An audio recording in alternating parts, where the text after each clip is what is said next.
dari DPR untuk menyampaikan laporan semester pertama pelaksanaan APBN 2024 yang nanti juga akan dibahas. Jadi untuk periode akhir Juni yang itu berarti juga sekaligus laporan semester, kami akan sampaikan ke DPR dan nanti juga teman-teman wartawan bisa mengikutinya. Baik, saya akan menyampaikan bagaimana kinerja APBN 2024 yang tentu tidak bisa terlepas dari kondisi perekonomian nasional dan juga suasana kondisi perekonomian global. Saya mulai dengan kinerja secara summary-nya. Sampai dengan akhir Mei, pendapatan negara dalam hal ini terdiri dari pajak, bea cukai, dan PNBP serta hibah itu adalah sebesar 1.123,5 triliun rupiah. Ini artinya kita telah mencapai 40,1 dari target APBN tahun ini. Meskipun pencapaian ini untuk bulan Mei dari sisi persentase cukup baik, namun kalau kita lihat pertumbuhan dibandingkan tahun lalu bulan Mei, terjadi penurunan 7,1% year on year. Ini seperti diingat tahun 2023 dan 2022 di mana kenaikan harga terutama pada tahun 2022 dari komoditas-komoditas itu luar biasa tinggi sehingga membukukan penerimaan dari sisi perpajakan maupun PNBP yang cukup tinggi. Ini tentu sesuatu yang perlu untuk terus kita monitor dan waspadai. Untuk belanja negara hingga akhir Mei telah tercapai 1.145,3 triliun rupiah. Ini artinya kita telah membelanjakan dari seluruh total belanja negara yaitu sebesar 34,4% dari total pagu yang ada di dalam APBN. Dan ini 14% lebih tinggi dibandingkan tahun lalu, atau artinya tumbuhnya 14% year on year. Posisi APBN hingga akhir Mei adalah keseimbangan primer masih membukukan positif atau surplus 184,2 triliun rupiah. Namun total anggaran kita membukukan defisit 21,8 triliun rupiah atau ini artinya 0,1%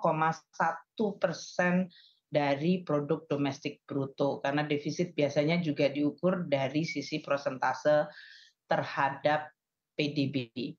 Kita lihat lingkungan ekonomi global dan nasional yang mempengaruhi kinerja dan juga yang membuat APBN bekerja keras untuk terus melaksanakan fungsi alokasi, stabilisasi, dan distribusi untuk menjaga masyarakat dan perekonomian kita. Dari sisi global, eskalasi konflik dan friksi antar negara masih terus meningkat atau bahkan meningkat dari bulan ke bulan. Ini karena perang di Ukraina, krisis di Timur Tengah, dan juga persaingan antara Amerika Serikat dengan RRT terus menciptakan momentum ketegangan, entah karena ada siklus pemilu di masing-masing negara atau memang suasananya meningkat. Ini menimbulkan dampak ketidakpastian global yang sangat tinggi dan perubahan dari kebijakan industrial dan perdagangan serta investasi dari berbagai negara. Kita lihat berbagai negara telah melakukan tindakan-tindakan preemptif yang sifatnya adalah menjaga kepentingan nasionalnya, baik itu untuk industri yang dianggap strategis maupun dari sisi perekonomian nasionalnya. Amerika melaksanakan CHIPS Act dan Inflation Reduction Act itu melindungi industri dalam negeri. Eropa juga membuat CBAM dan Green Deal Industrial, serta di India dilakukan Production Link Incentive dan larangan ekspor critical mineral dari RRT, dan di Korea dimunculkan Korean CHIPS Act. Dari sisi hubungan antar negara dan kondisi dari hubungan antar negara secara global terjadi perubahan yang sangat drastis dalam 5 tahun terakhir.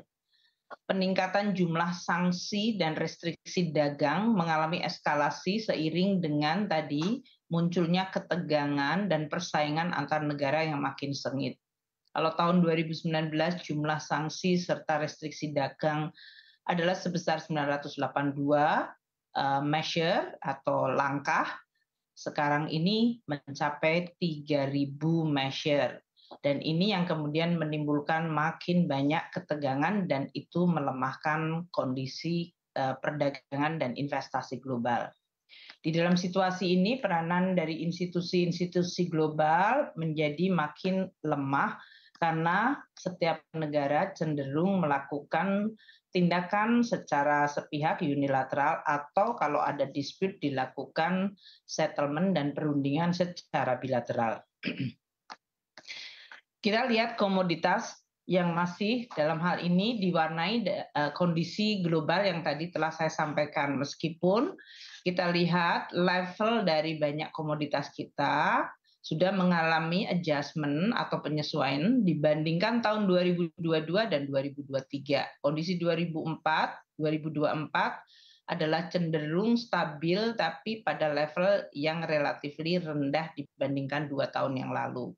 Namun kalau dilihat dari year to date, artinya dari Januari hingga Mei, banyak komoditas mulai mengalami adanya kenaikan. Seperti kita lihat oil, Brent, natural gas, kalau oil tadi naik 11,7 year to date, levelnya di 86. Kalau dibandingkan tahun 2022 yang pernah mencapai 120, ini turun rendah sekali. Namun dibandingkan Januari terjadi kenaikan 11,7. Demikian juga natural gas, kalau dibandingkan tahun 2022 yang mencapai $5 per MMBTU, sekarang levelnya di 2,8, itu turun sangat drastis. Namun kalau year to date, Januari ke Mei, terjadi kenaikan 6%. Untuk coal dalam hal ini masih mengalami tekanan pada harga. Dibandingkan tahun 2022 jelas jauh sangat rendah, yaitu tadinya pernah mencapai 400, sekarang ada di sekitar 120. Year to date masih mengalami kontraksi sekitar 9,2%. Untuk CPO kita juga koreksinya dibandingkan tahun 2022 yang mencapai 1.500 per ton, ini sekarang levelnya di 837,4. Dan dari year to date ada sedikit kenaikan yaitu sebesar 4,3%. Untuk gandum itu year to date-nya masih mengalami penurunan yaitu sebesar 11,7. Tentu untuk banyak negara yang mengimpor gandum atau membutuhkan gandum, ini merupakan suatu yang cukup baik untuk menekan inflasi dari sisi pangan. Karena pada tahun 2022 harga wheat itu mencapai 1.100 per basel. Sekarang ada di 554. Jadi ini dari tekanan inflasi pangan tentu menimbulkan penurunan yang cukup baik. Soybean juga sama, dalam hal ini fluktuasinya lebih dalam dari tahun ke tahun, tapi tahun ini masih mengalami penurunan 9,5%. Dan rice, harga beras ini masih mengalami fluktuasi. Kalau dilihat dari tahun ke tahun ini justru cenderung mengalami kenaikan di level 18,5 per ton. Kalau kita lihat kenaikan pada tahun ini dari Januari hingga Mei, harga beras ini mengalami kenaikan 7% secara global. Jadi ini adalah dinamika komoditas yang mempengaruhi perekonomian kita juga. Karena perekonomian kita selain kita menghasilkan natural resources, kita juga mengimport natural resources. Kita juga mengekspor CPO, tapi kita juga mengimport gandum, soybean. Sehingga kita juga melihat bahwa dinamika global ini mempengaruhi ekonomi kita dan mempengaruhi kinerja APBN. Salah satu yang kita lihat adalah dari neraca pembayaran kita.